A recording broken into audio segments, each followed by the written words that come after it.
Acre గారు మీతో మాట్లాడే ముందు శ్రీనివాస్ గౌడ్ గారు మాజీ మంత్రి టీజీఓ అధ్యక్షుడు కూడా ఆయన గతంలో ఉద్యోగ సంఘాలు కార్మిక సంఘాలతో సంబంధాలు ఉన్న నాయకుడు కూడా ఆయన. ఒకసారి శ్రీనివాస్ గౌడ్తో మాట్లాడి మీ దగ్గరికి వస్తాను. శ్రీనివాస్ గౌడ్ గారు మీరు కూడా వెళ్ళినట్టున్నారు వరంగల్. ఈ ఆర్టీసీ సమ్మె అంటే ప్రధానంగా ఈ సమ్మెలో ఒక కార్మికుడు చనిపోయాడు అనగానే గతంలో బీఆర్ఎస్ హయాంలో జరిగినప్పుడు సమ్మె జరగలేదా, అప్పుడు చాలామంది చనిపోలేదా అనే ఒక విమర్శ మీ పైన వస్తుంది. అప్పుడు జరిగినా ఇప్పుడు జరిగినా ఎప్పుడు జరిగినా ఒక వ్యక్తి మరణం అనేది చాలా బాధాకరం. దాన్ని మనం వెనక్కి ఇవ్వలేము తేలేము. కాబట్టి అలాంటి పరిస్థితి ఖచ్చితంగా రావద్దు. ఏం చెప్తారు ఈ సమ్మెపై, ఏం చెప్తారు? ఆ కార్మికుడి మృతిని బీఆర్ఎస్ ఎలా చూస్తుంది? ఒకటి ఇప్పుడు జరిగిందా అప్పుడు జరిగిందా అని కాదు, ఈ ప్రభుత్వం ఉందా ఆ ప్రభుత్వం ఉన్నదని కాదు. జరిగిన ఇష్యూ గురించి మనం ఎవరైనా ఏ పార్టీలో ఉన్న ఎవరైనా కానీ అది జరగదనేటువంటి అంశం. అది చనిపోవడం చాలా బాధాకరం.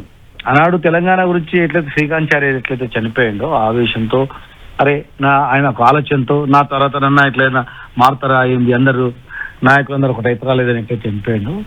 ఈరోజు ఆయన టెంప్ట్ అయిపోయాడు. అరే మాకు టెంట్లు ఇస్తలేరు, టెంట్లు వేయడానికి టెంట్లో సామాన్లు ఇస్తలేరు, తాగడానికి నీళ్లు సప్లై చేయడానికి కూడా ఎవరు వస్తలేరు, ఎండలు ఉన్నాం కదా అసలు ఏంది అనేది టెంప్ట్ అయ్యి ఆవేదన చనిపోయాడు. చాలా బాధాకరం, దురదృష్టకరం. ప్రజెంట్ ఇప్పుడు అది మళ్ళా రాకుండా జరగకుండా ప్రభుత్వం చూసుకోవాల్సిన బాధ్యత ఉంది. ఇప్పుడు మేము అన్ని చేసినాము, మేము చాలా బాగా చేసినాము, లేకపోతే అంతకుముందు ఇంకా బాగా చేయలేదని కాదు క్వశ్చన్. మేము చేసాక మేము చేసినాం, ఇలా వీళ్ళకి అధికారం ఇచ్చారంటే మేము బాగా చేయనందుకే కదా. వాళ్ళ దృష్టిలో మాకన్నా బాగా చేస్తారు అనే ఉద్దేశంతో అధికారం ఇచ్చినప్పుడు ఆ ప్రభుత్వం ఏంటంటే బాధ్యతాయుతంగా కొంత చొరవ తీసుకొని ఇమ్మీడియట్ గా అటువంటి ఆంక్షలు పెట్టకుండా వాళ్ళతో చర్చలు జరుపుకుంటా మాట్లాడుకుంటా వాళ్ళకు భరోసా కల్పించాల్సిందే ఉండే అధికారులన్నా మంత్రి అన్నా ఎవరైనా కూడా. ఇప్పుడు ఏమైంది, మేము ఇప్పుడు మహబూబ్నగర్లో మొన్న పోయినాం, అంత ఎండలో కూర్చోరు.